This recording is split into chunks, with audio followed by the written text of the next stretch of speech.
watching all the podcasts and everything, you get news as well. So one of the big news things, like this week was, well, I guess today is with FSU leaving, actually, going through the process to decide to file a lawsuit against the ACC grant of rights. So I was just thinking about it, and then going through YouTube videos and whatever, and then I just stumble across these videos. So I'm just gonna play like a little few clips of this, and then we'll come back. We're gonna talk about two things actually. So first, there's this one. Is because of the CFP snub. Get over it. This has nothing to do with the CFP snub. I wrote down a quote, and I'm going to read it for you. And this is from the FSU president, Richard McCullough. And it says, "I'm not that optimistic that we'll be able to stay." Those were remarks in August about staying in the ACC. What they revealed was that FSU was their bell cow, and while they're arguing with the conference about potentially trying to get out of it, they needed that bell cow for the profitability that comes with a CFP run. Stop it. See what. If I'm FSU, what I'm really doing is I'm focusing my time on the fact that if I beat L. Duncan's Georgia Bulldogs in this bowl game, I can plausibly claim to be the champion that no one respects. Instead, they're complaining about how they're disrespected. Go be about it yourself. Make it happen. Doesn't matter what that Florida State women. So that's the first video. As you can see, they're setting the tone, right? They're setting the tone. Stop complaining it. Settle it on the field if you believe it. So how come they didn't settle it on the field? It wasn't settled on the field when the college playoff committee can go in and do whatever. No, it doesn't matter then when the CFP committee doesn't believe it was settled on the field. But now that they've made the decision, they want you, FSU, to go settle it. Oh, settle it on the field. Settle it on the field. Let's move on. Look at Mad Dog. State had every politician known to man write letters to the college football playoff discussing how they got jobs and didn't get a chance to play in the Final Four, which, by the way, that committee did a great job. Nobody in America, including Stephen A. on New Year's Day, betting my house with Fat Rob, wants to sit there and watch Florida State get manhandled by Michigan. Thank God. So then, you see, I guess that was like what we would call a Freudian slip, where ESPN's actually coming out and saying the truth on what happened, where it's like, they phrase it so that way it doesn't, but they told you why they made the decision.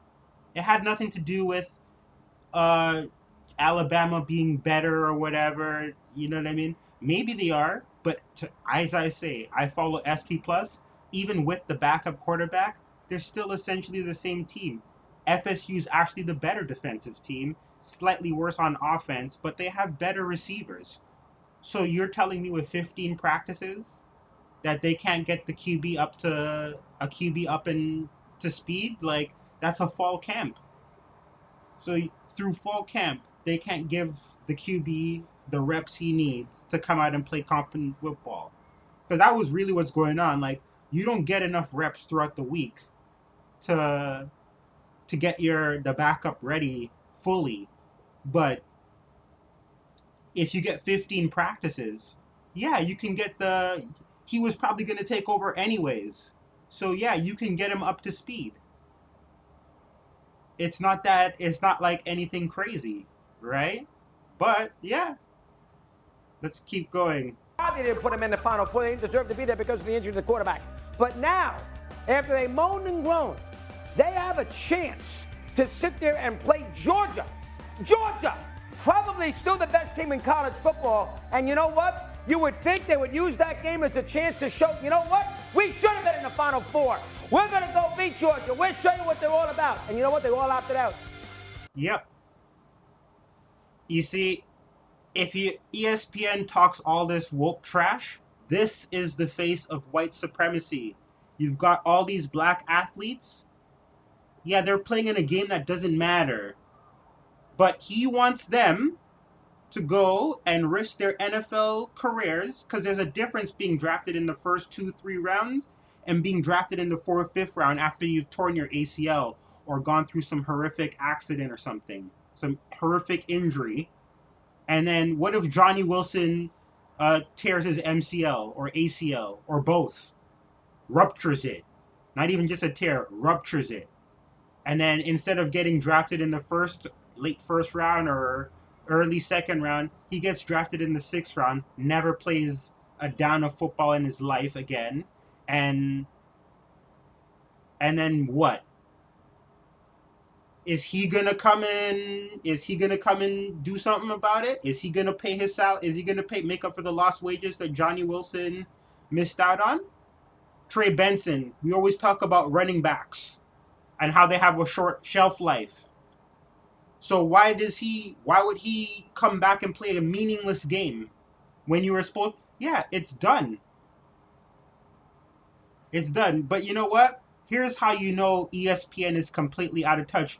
And again, it's their own fault. Yeah, let's see the comments.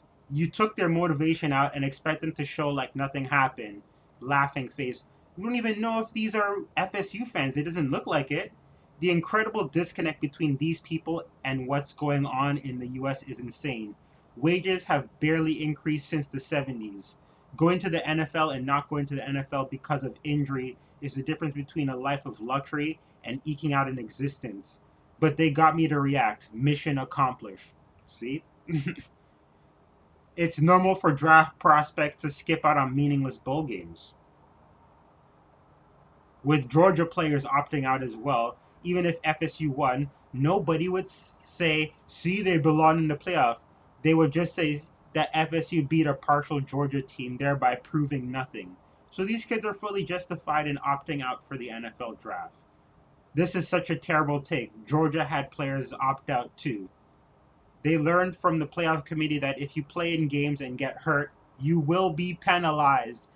Ding, ding, ding, ding, ding, ding, ding, ding, ding, ding, ding. Yeah, if that was just one game.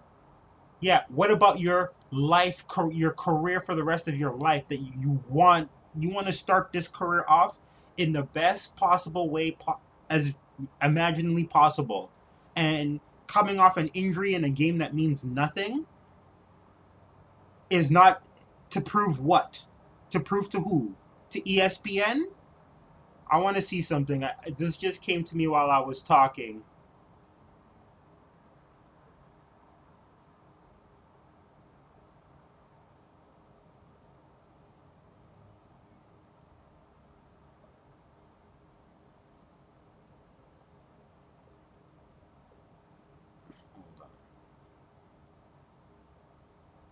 Ding, ding, ding, ding, ding, ding, ding, ding, ding, ding, ding, ding, ding. Who's doing the game? Who is doing the game? Who's doing the game? Let me say that again. Who is doing this game? Who is broadcasting this game? Where is this talk coming from? So desperate for money that they're going to shit on little kids. Shit on 19, 20-year-old, 21-year-old kids chasing their dream just so for what? So they can make an extra buck. You see how disgusting ESPN is? From the second I was just thinking, from the second I started this video, I was just thinking, hold on, with all this talk, and they're saying, go out there and prove it, go out there and prove it, go out there and prove it. I was just thinking, hold on, I wonder who's broadcasting this game. And you know what, I probably didn't even have to check. I could have just went off the cuff and said, Georgia is broadcasting this game. Or, sorry, not Georgia, ESPN is broadcasting this game. Could have just went right off the cuff and said ESPN is doing this game without even checking, and it would be good. So you see, ESPN doesn't care. They don't care about the athletes. They don't care about the teams. They'll shit on any team as they see fit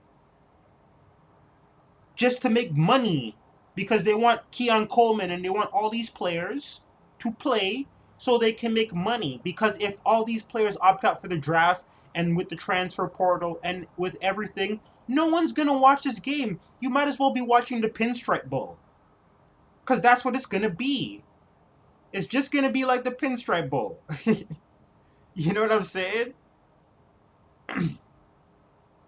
That's the if, ands, or buts about it.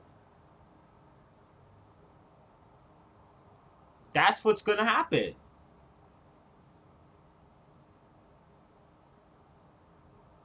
They want money, so they're gonna talk all this nonsense in hopes of, I thought, of getting these kids to play, but they're not gonna play. Like, they have NFL futures to worry about. So them playing that was never gonna happen. Georgia, their NFL prospects are opting out. But they want to try and manufacture something because they have to try and sell this game. I bet you if we go, I'm gonna do it. When it comes out, I'm gonna find the Nelson ratings for this game and compare them to all the other bowl games, especially like the New Year's Six bowl games. And I bet you will see that this game barely pushed anything because no one was gonna care about players.